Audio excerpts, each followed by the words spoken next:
नमस्कार, आप देख रहे हैं न्यूज स्टेट और मैं हूं आपके साथ प्रीति भारद्वाज। 2025 में कुंभ मेले की सुरक्षा में इस बार हॉर्स पावर की अहम भूमिका होगी।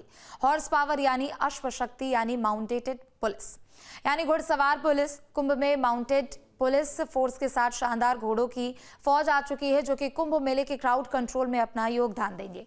इस टीम में भारत की नस्लों के घोड़ों के साथ ही अमेरिका और ब्रिटेन के घोड़ों की नस्लें भी शामिल है, जिसे विशेष प्रशिक्षण दिया गया है। इस रिपोर्ट को देखिए।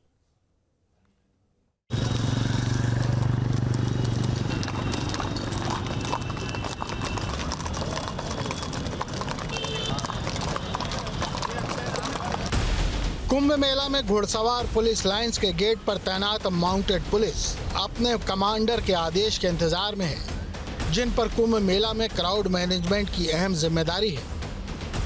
कुंभ मेले के लिए 130 घोड़े और 165 घुड़सवार आए हैं, जिन्हें विशेष परिस्थितियों में काम करने का प्रशिक्षण मिला हुआ है।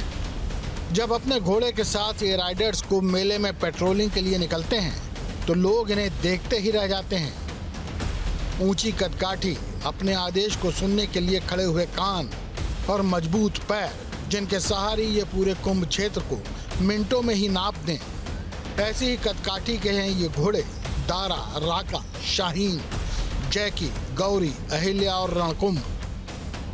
प्रयागराज के कुंभ मेला क्षेत्र में इस वक्त हम घुड़सवार पुलिस लाइन के सामने मौजूद हैं और आप यहां पर देखें तमाम जो घोड़े जिनकी ड्यूटी कुंभ मेला क्षेत्र में लगाई गई है वो यहां पर मौजूद हैं। कुल 130 घोड़े हैं जो कुंभ मेले में क्राउड कंट्रोल का काम करेंगे और इसमें अमेरिकन नस्ल के घोड़े हैं, इंग्लैंड के घोड़े हैं, इसके अलावा जो इंडियन ब्रीड है वो भी मौजूद है और तमाम ये जो घोड़े हैं उनकी अपनी खासियत है। हमारे साथ प्रेम बाबू हैं जो यहाँ के आरआई, उनसे बात करते हैं। सर, ये बताएं कि ये जो दारा है, ये इस घोड़े का नाम दारा है?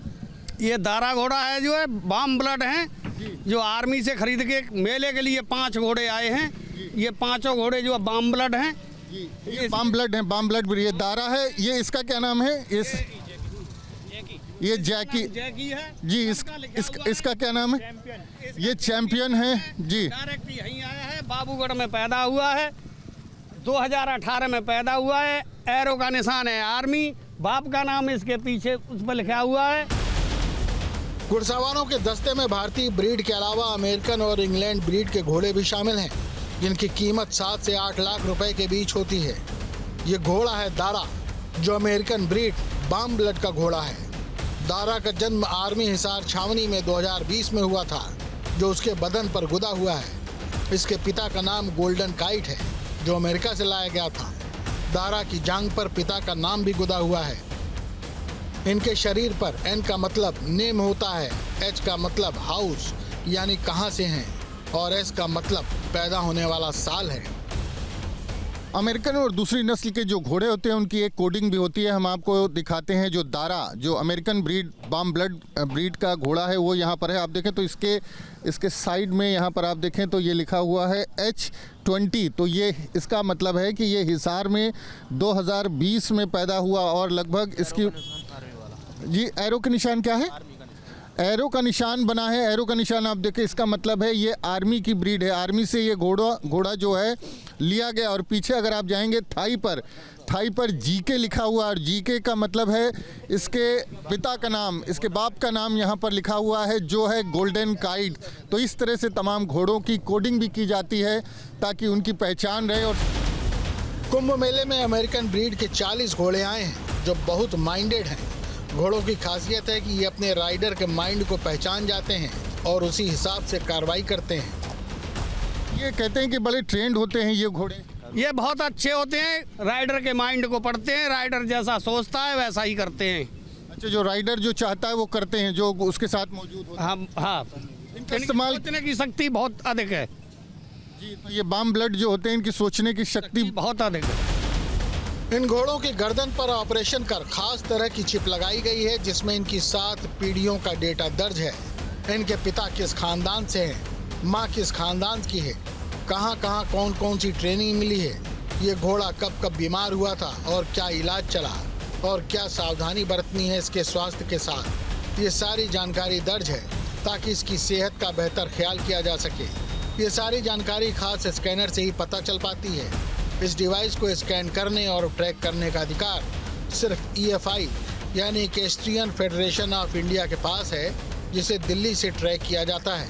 जैसे ये दारा घोड़ा उत्तराखंड आर्मी डिपो से प्रयागराज भेजा गया है, ये जानकारी भी इसमें दर्ज है। इसके जो है गर्दन में यहाँ चिप पड़ी हुई है, 7 पीढ़ी का रिकॉर्ड है इसके अंदर। ये हिसार में पैदा हुआ है 2020 में। एयर अफगानिस्तान आर्मी, बाप का नाम है गोल्डन काइट का बच्चा है। इन घोड़ों की खासियत है कि ये जमीन पर भी चल सकते हैं और पानी में भी उतर सकते हैं। भीड़ भाड़ वाली जगह पर भी जाकर स्थिति को संभालने में सक्षम हैं। कुंभ मेले में जो है ये पानी में भी काम करेंगे, पुलों पर भी काम करेंगे, जो है जमीन पर भी करेंगे। बीमार लोगों को भी अस्पताल तक पहुंचाएंगे। भीड़ यहाँ इतनी रहेगी कि एम्बुलेंस या गाड़ियाँ वहाँ तक नहीं जा पाएंगी। पानी में भी कोई गैर होश होता है तो वहाँ से भी निकाल के लाएंगे। माउंटेड पुलिस में सिर्फ अमेरिकन ब्रीड ही नहीं, इंग्लिश नस्ल के भी घोड़े हैं और भारत की नस्लों के भी घोड़े शामिल हैं, जैसे काठियावाड़ी, गुजराती। इंग्लैंड के थ्रो ब्रीड के घोड़े भी माउंटेड पुलिस में शामिल हैं, जिनकी काफी डिमांड रहती है। बाकी ये हाफ ब्रीड नस्ल के हैं, जो इंग्लैंड के हैं। थ्रो ब्रीड बोला जाता है इनको। थ्रो ब्रीड बोला जाता है। ये इंग्लैंड की नस्ल के, ये 4 घोड़े इंग्लैंड की नस्ल के हैं। इन घोड़ों को विशेष तरीके से मुरादाबाद और सीतापुर ट्रेनिंग सेंटर में प्रशिक्षित किया गया है। महाकुंभ को देखते हुए माउंटेड पुलिस को खास ट्रेनिंग कराई गई है, जिससे ये श्रद्धालुओं को किसी भी तरह का नुकसान न पहुंचा सकें, बल्कि भीड़ को नियंत्रित करते हुए उनके लिए सुगम राह बनाएं। इन्हें 4 से 5 साल की उम्र में फोर्स में शामिल किया जाता है और 20 साल की उम्र में रिटायर कर दिया जाता है। इनके खाने पीने का भी खास ख्याल रखा जाता है।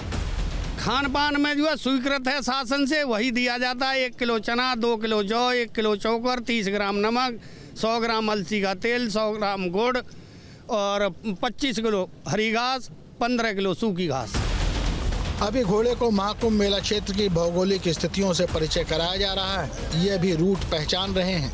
घुड़सवार पुलिस सुबह और शाम मेला क्षेत्र में गश्त पर निकलती है। रूट पहचानने के बाद ये खुद को कमांड करने लगेंगे।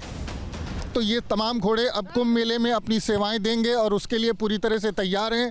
तो प्रयागराज की घुड़सवार पुलिस लाइन से इनको जो है भेजा जा रहा है ड्यूटी के लिए। आप देखें तो सभी घोड़े बेहद स्वस्थ हैं, चुस्त दुरुस्त हैं। कई बार कुछ परिस्थितियां ऐसी होती है जिसमें ये खुद निर्णय लेने में भी सक्षम होते हैं। प्रयागराज से वीडियो जर्नलिस्ट विजेंद्र कुमार के साथ मानवेंद्र प्रताप सिंह, न्यूज़ स्टेट, उत्तर प्रदेश। तो वहीं पूरे उत्तर भारत में इन दिनों भीषण ठंड पड़ रही है। ऐसे में कोई आपसे कहे कि आप सुबह 4 बजे उठकर घड़े के ठंडे पानी से स्नान कर ले तो आप सिहर उठेंगे। लेकिन अगर आप किसी को 51 घड़े ठंडे पानी से स्नान करते हुए देखेंगे तो क्या कहेंगे? शायद आप कहेंगे कि ये कोई हठ योगी है। देखिए प्रयागराज के कुंभ मेले से ये रिपोर्ट।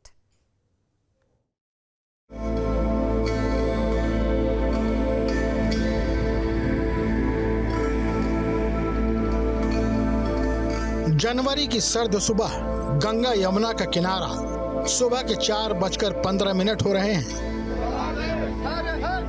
और नागा बाबा प्रमोद गिरी अपने आसन से उठकर चल दिए हैं अपनी उस वेदी की ओर, जहां पर बाबा जलधारा की तपस्या करते हैं। और तपस्या भी ऐसी कि इस जाड़े में कोई सुने भी तो ठंड से कांप जाए। इस भोर में बाबा प्रमोद गिरी ठंडे जल से स्नान करते हैं। 1-2 नहीं बल्कि 61 घड़े पानी से, जो बाबा के भक्त लगातार इनके ऊपर डालते जाते हैं और हर हर महादेव का नारा लगाते जाते हैं।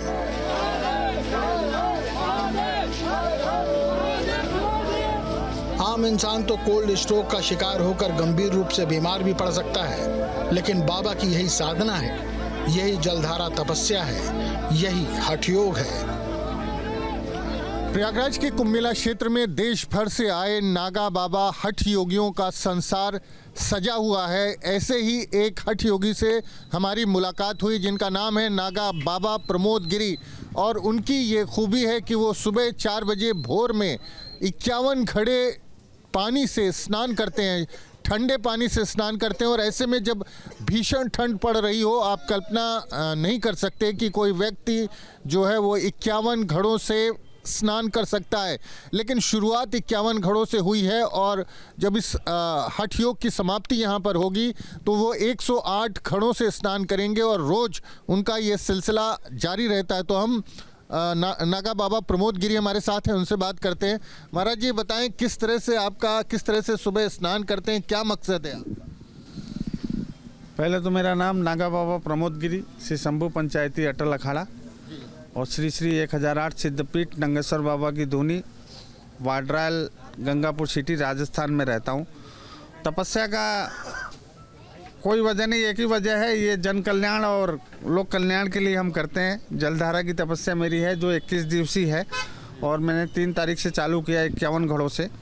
उसमें एक दिन 2 घड़े बढ़ते हैं, एक दिन 3 घड़े बढ़ते हैं और लास्ट में 23 तारीख को ये 108 घड़े हो जाएंगे। बाबा के भक्त उन्हें खास तौर पर तैयार एक बेदी पर बैठाते हैं और फिर एक एक कर घड़े का ठंडा पानी उनके सिर के ऊपर डालते जाते हैं। कई बार देखने से लगेगा कि महाराज अब उठे तब उठे, लेकिन नागा बाबा प्रमोद गिरी टस से मस नहीं होते हैं और थोड़ी देर में वो पूरे 61 घड़ों पानी से स्नान कर चुके होते हैं। कब से कर रहे हैं? ये 9वीं तपस्या है मेरी। 9वीं तपस्या। इसके पहले आपने कहाँ तपस्या? और मेरे स्थान पे राजस्थान में, उसके राजस्थान के सवाई जयसिंह जिले में आपका धाम है। हाँ, सवाई माधोपुर जिला। सवाई माधोपुर जिला, गंगापुर सिटी। नहाने के बाद बाबा के शिष्य उन्हें उनकी गद्दी तक ले आते हैं, उनका शरीर पोंछते हैं और फिर बाबा धुनी रमा लेते हैं। नागा बाबा प्रमोद गिरी इसे जलधारा की तपस्या कहते हैं। उन्होंने इस तपस्या की शुरुआत 3 जनवरी से की थी और ये 23 जनवरी तक जारी रहेगी। 3 जनवरी को उन्होंने 51 घड़े पानी से नहाने की शुरुआत की थी और हर दिन घड़ों की संख्या बढ़ती जाती है। 23 जनवरी को जब ये तपस्या खत्म होगी तब बाबा के घड़ों की संख्या 108 हो चुकी होगी। मतलब 20 जो आपकी शुरुआत हुई है 3 जनवरी से, वो 51 घड़ों से हुई है और हर दिन 2 घड़े बढ़ जाते हैं और एक दिन 2 घड़े बढ़ते हैं और फिर एक दिन 3 घड़े बढ़ते हैं और 20 दिन बाद जब आपकी ये जलधारा की तपस्या पूरी होगी तो आप 108 घड़े उस दिन स्नान करेंगे। जी, उस दिन 108 घड़े हो जाएंगे और 108 घड़े से स्नान करके समापन कर दूंगा तपस्या की। 20 दिनों तक लगातार 51 से 108 घड़ों तक आप स्नान करेंगे। और किस तरह की तपस्या है महाराज जी? किससे जो आप वो एक वेदी बनी है उस पर बैठते हैं, उसके बाद स्नान करते हैं, तो ये किस तरह का पूरा जो रात को ये घड़े सब भर के रख दिए जाएंगे। फिर मैं यहाँ से सुबह उठूँगा और जाके पहले अपने इष्ट देवता आदि गणेश जी को प्रणाम करके उसके बाद जाके मैं वहाँ बैठता हूँ। उसके बाद वहाँ बैठते ही सब जितने भी हमारे भगत हैं, आप जैसे भगत हैं, वो मेरे ऊपर घड़े डालना चालू कर देंगे और जितने देर में वो डाल दें उतने देर में हम वो पूरा होते ही वापस उठ के फिर गणपति जी को जो है प्रणाम करके भूभूति चढ़ा के वापस अपने धुने पे आके बैठ जाता हूँ।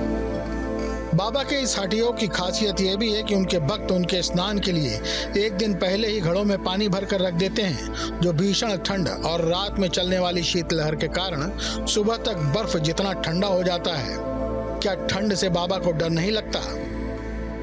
महाराज जी बताएं कि भीषण ठंड पड़ रही है, तापमान 5 डिग्री के आसपास और लगातार तापमान का पारा नीचे जा रहा है। तमाम कपड़ों के बावजूद हम लोग इतनी सारे जो है कपड़े पहनते हैं, हैवी जैकेट्स पहनते हैं, उसके बाद ठंड हमारी मिटती है। आप कैसे स्नान कर लेते हैं? और घड़े का जल तो जो है और ठंडा हो जाता है रखे रखे रात भर। सब होता है गुरु महाराज की कृपा। अभी तो कुछ भी नहीं है, -2 हो जाएगा।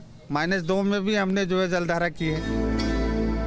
श्री शंभू पंचायती अटल अखाड़े से जुड़े प्रमोद गिरी जन कल्याण और सनातन के उत्थान के लिए ये जल तपस्या कर रहे हैं, जो इसे आगे भी जारी रखना चाहते हैं। शुरुआत 51 घड़ों से हुई थी और जब इसका समापन होगा तो 108 घड़े होंगे 23 जनवरी को। तो जो प्रमोद गिरी महाराज हैं वो कह रहे हैं कि जन कल्याण के लिए वो ये जलधारा की तपस्या कर रहे हैं और इसके अलावा इसके पहले भी वो 9 बार ये तपस्या कर चुके हैं। और तापमान का जहाँ तक सवाल है, -2 डिग्री में भी उन्होंने ये जलधारा की तपस्या की है। तो किसी आम इंसान के लिए ये कल्पना करना बड़ा मुश्किल है कि कोई सुबह सुबह इतने भीषण ठंड में उठे और उसके ऊपर 51 से 108 घड़े पानी एक बार में डाल दिया जाए। तो महाराज जी कह रहे हैं कि जन कल्याण के लिए, सनातन धर्म के लिए वो ये तपस्या करेंगे और ये तपस्या उनकी जो है आगे भी जारी रहेगी। प्रमोद गिरी जी ने 61 घड़ों से स्नान किया है और 23 तारीख को जब उनकी ये जलधारा की तपस्या पूर्ण होगी तो उस दिन वो 108 घड़ों से स्नान करेंगे। प्रयागराज से वीडियो जर्नलिस्ट विजेंद्र कुमार के साथ मानवेंद्र प्रताप सिंह, न्यूज़ स्टेट, उत्तर प्रदेश। तो वहीं जब आप कुंभ में जाएंगे तो यकीन मानिए एक ही जगह आपको देश के 12 ज्योतिर्लिंगों के दर्शन भी हो सकेंगे। जी हां, प्रयागराज नगर निगम की तरफ से वेस्ट एंड वंडर थीम पर बनाए गए शिवालय पार्क में सभी ज्योतिर्लिंग बनाए गए हैं। इसके अलावा भी बहुत कुछ वहां देखने को है जो कि आपको रोमांचित कर सकता है। इस रिपोर्ट में देखिए।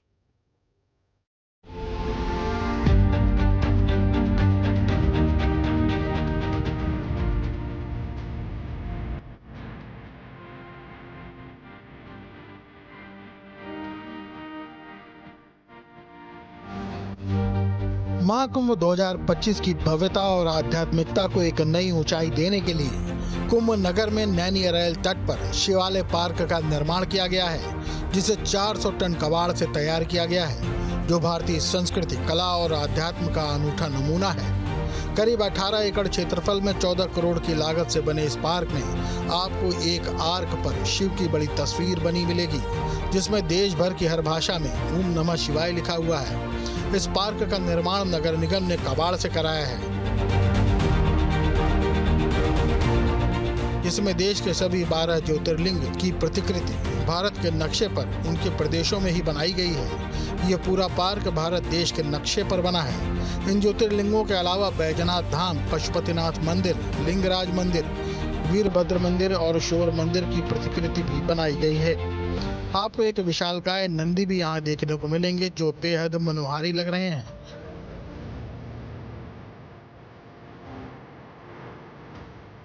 इसके साथ ही पार्क में आपको समुद्र मंथन का दृश्य भी मिलेगा, जिसमें अमृत छलकने से कुंभ का आयोजन होना शुरू हुआ था।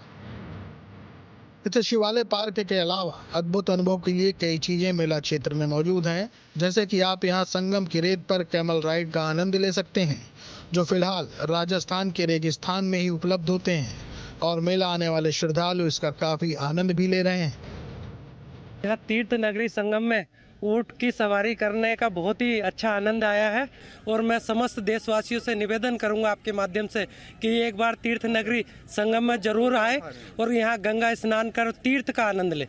ये हमारे लिए बड़ा सौभाग्य का विषय है कि हमने पहली बार ऊंट की सवारी की है। बहुत अच्छा लगा, बहुत सुंदर लगा, बहुत अच्छा लगा, बहुत अच्छा लगा। पहले भी आप कहीं सवारी की होगी? ऊंट की नहीं, अभी पहली बार की है मैंने।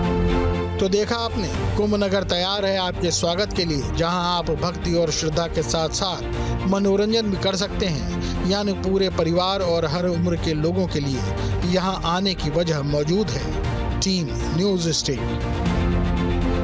न्यूज नेशन अब व्हाट्सएप पर खबरों के ताजा अपडेट के लिए न्यूज नेशन के इस QR कोड को स्कैन करें।